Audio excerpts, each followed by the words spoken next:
Calcutta high court में एक मां और बाप अपनी सगी बेटी की हत्या और रेप के लिए एक मुकदमा दायर करता है। और मुकदमा दायर करने के बाद वो बताता है मेरे दोस्तों, ऐसा मंजर बताता है मेरे दोस्तों कि आपका भी रूह कांप जाएगा। वो लड़की कौन थी और रेप करने वाला कौन था वो मैं टोटल आपको बताऊंगा। पहले जो रेप करने वाला था उसकी मैं बात करता हूं। ये हाई कोर्ट में बताता है एक मां और एक बाप अपनी बेटी की हत्या और रेप करने की बात कहा जाता है कि मेरे फ़ोन पर एक कॉल आता है और कहा जाता है कि आपकी बेटी की तबीयत खराब हो गई है, आपकी बेटी बीमार है। माँ और बाप रोने लगते हैं, माँ और पिताजी रोने लगते हैं, बिलखने लगते हैं कि हमारी बेटी को क्या हो गया। उनके मन में अजीब अजीब बात आना शुरू हो जाता है। उनको आशंका लगने लगता है कि हमारी बेटी को क्या हो गया, हमारी बेटी किस हालत में होगी। किसी भी माँ बाप को ये चीज़ लगेगा मेरे दोस्तों। बहुत बार कोशिश करते थे, जानने का कोशिश कर रहे थे कि हमारी बेटी के साथ क्या हुआ, हमारी बेटी को क्या परेशानी है, वो जानने की कोशिश बार कर रहे थे। फिर बहुत कोशिश करने के बाद जानकारी मिलता है कि आपकी बेटी की जीवन लीला समाप्त हो गई है। आपकी बेटी, पहले ये नहीं बताया जाता है कि आपकी बेटी की हत्या हो गई है, पहले बताया जाता है आपकी बेटी की जीवन लीला समाप्त हो गई है, आपकी बेटी आत्महत्या कर ली है। माँ बाप फूट फूट कर रोने लगते हैं। माँ बाप को कुछ समझ में नहीं आ रहा था कि करे तो क्या करे। कुछ ना हानन फानन देखते हुए बेटी का मोह माया लेकर माँ बाप हॉस्पिटल चले जाते हैं, जहाँ ये लेडीज महिला काम कर रही थी, जहाँ ये नौकरी कर रही थी, वहाँ चले जाते हैं। वहाँ जाने के बाद माँ बाप कहते हैं कि मैं अपनी बेटी से मिलने के लिए आया हूँ। वहाँ के जो भी सेक्रेटरी गार्ड हो, हॉस्पिटल के जो भी मतलब काम करने वाले हों, वो कहते हैं कि आप यहाँ पर अस्थिर से बैठिए, आपको बेटी से मिलाया जाएगा। वहाँ पर अस्थिर से माँ और बाप क्या बैठेंगे, उनको तो टेंशन बना हुआ था, उनको तो चिंता सता रही थी कि अपनी बेटी की आंख से आंसू रुक नहीं रहा था। कोई भी अपनी संतान को खो जाने पर कितना दर्द होगा वो आप समझते होंगे दोस्तों। ये दरिंदे ने किस तरह से वो लेडीज महिला के साथ बलात्कार किया, हत्या किया, वो मैं आपको आगे वीडियो में बताता हूँ मेरे दोस्तों। बाकी के लिए नमस्कार, जय हिंद। मेरा नाम गौतम, आपको मैं सच्ची घटना डेली मैं आपको बताऊंगा। वहाँ पर डॉक्टर के पास, वहाँ हॉस्पिटल में ये माँ बाप 3 घंटा तक इंतजार करते हैं। सब लोग आते जाते रहते हैं, आपस में बातचीत करते रहते हैं कि कैसे क्या होगा, कैसे क्या होगा। बातचीत करते करते एक युवक 3 घंटे के बाद एक युवक आकर कहता है कि आप सेटलमेंट कर लीजिए, आप ये मैटर को दबा दीजिए, मैनेज कर लीजिए। आखिर अपने संतान को खोने के बाद किसी भी गार्जियन, किसी भी पेरेंट्स को बहुत गुस्सा आएगा जब ये बात बोला जाएगा। उनका पिताजी भी बहुत गुस्से में आकर कहते हैं किस चीज़ का मैनेज, कैसा सेटलमेंट। सब लोग हक्के बक्के, वहाँ के जितने भी स्टाफ थे सब हक्के बक्के हो गए मेरे दोस्तों। ये मैटर को जांच के लिए ममता बनर्जी कहते हैं कि कलकत्ता पुलिस को दिया जाता है। कलकत्ता पुलिस अगर 7 दिन नहीं 5 दिन में इसका सबूत हमें चाहिए, अगर सबूत नहीं मिलता तो सीबीआई को एक केस सौंपा जाएगा। ये सच्ची घटना मेरे दोस्तों कलकत्ता की, पश्चिम बंगाल की राजधानी कलकत्ता की है। शंभुनाथ पंडित रोड निवासी एक व्यक्ति जिसका नाम संजय राय होता है, 5 अगस्त को संजय राय को मीटिंग में जाना था, बैठक में जाना था। बैठक में उन्हें जाना था। संजय राय जो कलकत्ता पुलिस कल्याण बोर्ड के सिविल वॉलंटियर होते हैं, वॉलंटियर के रूप में काम करता है, जिसका बैठक 5 अगस्त को उसको निकलना था और उसको बैठक में सलूबा जाना था। जब बैठक से 8 अगस्त को आता है संजय राय, तो वहाँ से हॉस्पिटल जाता है, आरजी कर मेडिकल हॉस्पिटल जाता है दोपहर के समय, एक मरीज को एडमिट कराने के लिए, एक मरीज को भर्ती कराने के लिए मेरे दोस्तों। जब वहाँ वो भर्ती करा देता है मेरे दोस्तों, तो फिर उसी दिन 8 अगस्त को संजय राय फिर 11 बजे रात को फिर हॉस्पिटल में उस मरीज को हाल समाचार जो भी चेकअप कराना था उसके लिए बातचीत करता है। 11 बजे रात को फिर से वो आरजी कर हॉस्पिटल मेडिकल कॉलेज जाता है। फिर से वो वापस घर चला जाता है। फिर वापस वो कहाँ जाता है ये पता नहीं चलता है, लेकिन बताया जाता है कि घर चला जाता है। फिर 1 बजे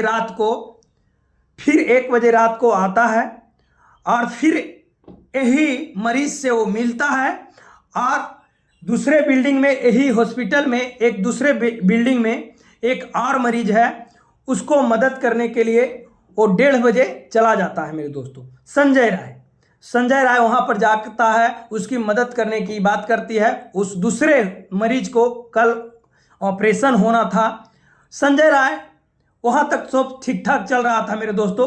फिर संजय राय 1:30 बजे रात को हॉस्पिटल से निकलकर हॉस्पिटल के जो ग्राउंड होते हैं वहाँ घूमने लगता है। संजय राय एक टी शर्ट पहना हुआ था, उस पर लिखा हुआ था कोलकाता पुलिस। सब लोग यही सोच रहे थे कि संजय राय एक पुलिस वाला है। संजय राय कोलकाता पुलिस में काम करता था, लेकिन कोलकाता पुलिस में काम नहीं करता था। पुलिस कल्याण बोर्ड सिविल वॉलंटियर में काम करता था, लेकिन संजय राय एक बॉक्सर रहा करता था। उसका बॉडी फिटनेस ठीक ठाक था और उसका बोलने का रवैया पुलिस जैसा था। उसको कहीं पर रोका ठोका नहीं जाता है। वो जहाँ भी हॉस्पिटल के जिस भी जगह जा सकता था, आ सकता था, उसके लिए कोई रोक ठोक नहीं था। यहाँ तक तो संजय राय की बात थी मेरे दोस्तों कि संजय राय अभी तक क्या क्या किया है। अब बात आती है वो लेडीज डॉक्टर की मेरे दोस्तों। वो लेडीज डॉक्टर अपने दोस्तों के साथ बातचीत कर रहा था, अपने घर बातचीत कर रहा था और घर बातचीत करते करते अपनी माँ से कहती है, ये 2 बजे की मंजर है मेरे दोस्तों।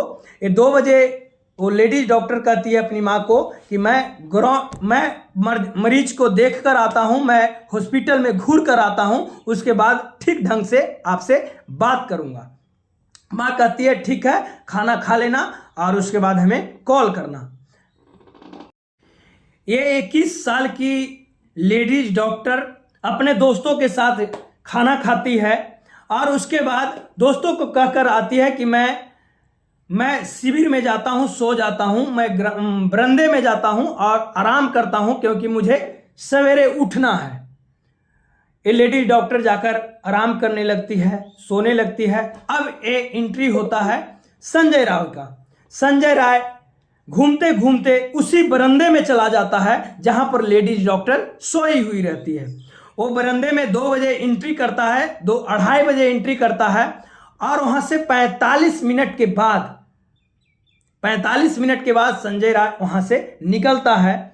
संजय राय को नशा में था। संजय राय ये चीज का जो सेक्स है उसका भूखा था। संजय राय वहां जो भी करना था वो कर दिया है। अभी तक सब चीज सब कोई भी नहीं जान रहा था क्योंकि रात 3 बज रहा था।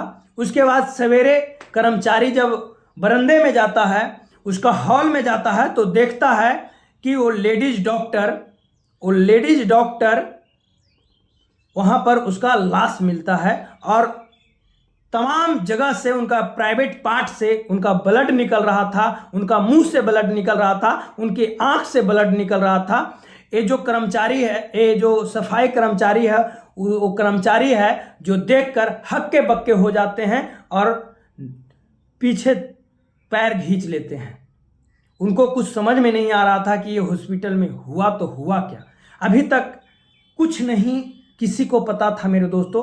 और आकर ये जो होते हैं यहाँ पर ये कहने लगता है कि ऐसा ऐसा बात है, तो वहाँ पर सब लोग जाते हैं, लेकिन हॉस्पिटल को इज्जत बचाने के लिए सब चीज़ छिपाया जाता है मेरे दोस्तों। अब ये बात हर जगह से फैल जाता है, पता चल जाता है। उसके बाद FIR होता है, वहाँ पर पुलिस पहुँचती है। लेकिन संजय राय वहाँ से निकलकर एक पुलिस बैकर में जाकर सो जाता है। पुलिस बैकर में जाकर सोने के बाद संजय राय को जब नशा टूटता है तो सोचता है कि मैं तो बुरी तरह से फंस जाऊंगा।